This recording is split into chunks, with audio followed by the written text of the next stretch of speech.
Hello students, today we are going to do the first exercise of the chapter rational numbers.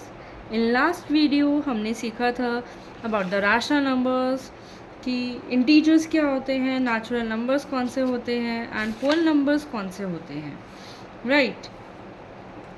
Natural numbers and whole numbers including integers एक पूरी family है जिसमें कि आपका 1 2 3 4 और 0 1 2 3 4 till infinity आपका आता है होल नंबर्स में। तो भाई इंटीजर्स आपके नेगेटिव और पॉजिटिव दोनों में होते हैं। रैशनल नंबर्स आपके लिखे जाते हैं P/Q की फॉर्म में। Right, today we are going to start the exercise जिसमें कि as per the new edition of the book आपकी फर्स्ट एक्सरसाइज में सिर्फ 3 क्वेश्चंस गिवन हैं। Let's start it. Okay, first exercise में आपसे पूछा गया है कि कौन सी प्रॉपर्टी अप्लाई होती है on the each of the following. पहला क्वेश्चन आपका दिया गया है -4/5 into 1 is equal to 1 into -4/5। The answer is -4/5। Means अगर हम 1 को किसी भी नंबर से मल्टीप्लाई करते हैं तो आपका आंसर रहेगा सेम।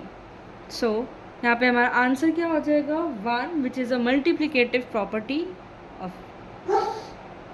नेक्स्ट क्वेश्चन आपका दिया गया है -13/17 multiply by -2/7 is equal to -2/7 into -13/17। अगर आप a इंटू बी लिखो या फिर b इंटू ए लिखो आपका आंसर सेम रहेगा। एंड हमने पढ़ा था एसोसिएटिव और कम्यूटेटिव प्रॉपर्टी हमारी दोनों ही सेम प्लेटफॉर्म पे रन करती हैं, राइट। सेम अगर यहाँ पे हमारा मल्टीप्लिकेशन है, अगर मैं आपसे कहूँ a प्लस बी और b प्लस सी और b प्लस a, तब भी हमारा आपका आंसर सेम रहेगा। ऑलराइट, कम्यूटेटिव प्रॉपर्टी में हमारा सब्ट्रैक्शन और डिवीजन फॉलो नहीं करता है क्योंकि दोनों ही केसेस में हमारे आंसर्स डिफरेंट आते हैं। Let's take example on subtraction. अगर मैं आपसे बोलूँ 6 - 4 इज इक्वल टू 4 - 6, यहाँ पे तो आपका आ जाएगा 2, लेकिन यहाँ पे आएगा -2, तो हमारा आंसर सेम नहीं है, इसलिए हमारा सब्ट्रैक्शन भी फॉलो नहीं करता है। और डिवीजन का एग्जांपल लिया जाए तो अगर इफ़ आई राइट 3/4 इंटू 2 और आई विल राइट 2 इंटू 4/3, तब भी हमारा आंसर सेम नहीं आएगा सॉल्व करने पर भी। Let's come to the next question. -19/29 दिया है और इंटू 29/-19 दिया है is equal to 1, right. Multiplicative inverse हमारा हमेशा रेसिप्रोकेट हो जाता है बट आंसर हमारा सेम आता है। अगर मैं यहाँ पे लिखूँ a इंटू b/c या फिर c इंटू b/a, तो हमारा आंसर विल बी सेम।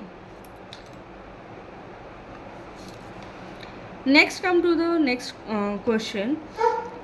यहाँ पे आपसे प्रॉपर्टी पूछी गई है कि ऐसी कौन सी प्रॉपर्टी है जो अलाउ करती है इसको सॉल्व करने में। 1/3 इंटू ब्रैकेट में 6 इंटू 4/3 गया है और एज आप इसको रेसिप्रोकेट कर दिया गया, मीन्स 1/3 को ब्रैकेट में ले लिया 6 के साथ और 4/3 को ब्रैकेट से बाहर कर दिया है, टिल हमारा आंसर विल बी सेम। तो इसलिए हमारी कौन सी प्रॉपर्टी है, एसोसिएटिव प्रॉपर्टी है। नेक्स्ट आपका क्वेश्चन पूछा गया है कि प्रोडक्ट बताने हैं दो रैशनल नंबर्स को अगर हम मल्टीप्लाई करते हैं तो हमारा आंसर क्या आएगा। अगर हम किन्हीं भी दो रैशनल नंबर्स को मल्टीप्लाई करते हैं तो हमारा आंसर विल बी सेम। यहाँ पे प्रोडक्ट पूछा है, अगर सम पूछा गया होता तब भी वो हमारा रैशनल नंबर होता। अगर आपको सब्ट्रैक्शन के केस में पूछा होता तब भी हमारा आंसर सेम होता, रैशनल नंबर ही आएगा।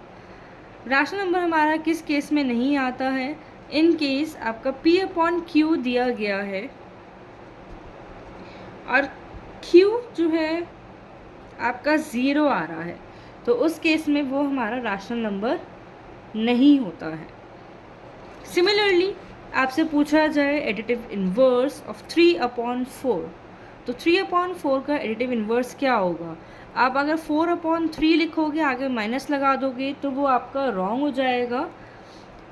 एडिटिव इन्वर्स में आपको सिर्फ माइनस का साइन लगाना है, रेसिप्रोकेट नहीं करना है। रेसिप्रोकेट सिर्फ आपका मल्टीप्लिकेशन के केस में ही होगा। अगर आपसे पूछा जाएगा मल्टीप्लिकेटिव इन्वर्स ऑफ 1/8 या फिर 3/4, सपोज कोई भी एग्जांपल ले लिया, 3/4 पूछा तो 4/3 हो जाएगा मल्टीप्लिकेटिव इन्वर्स में।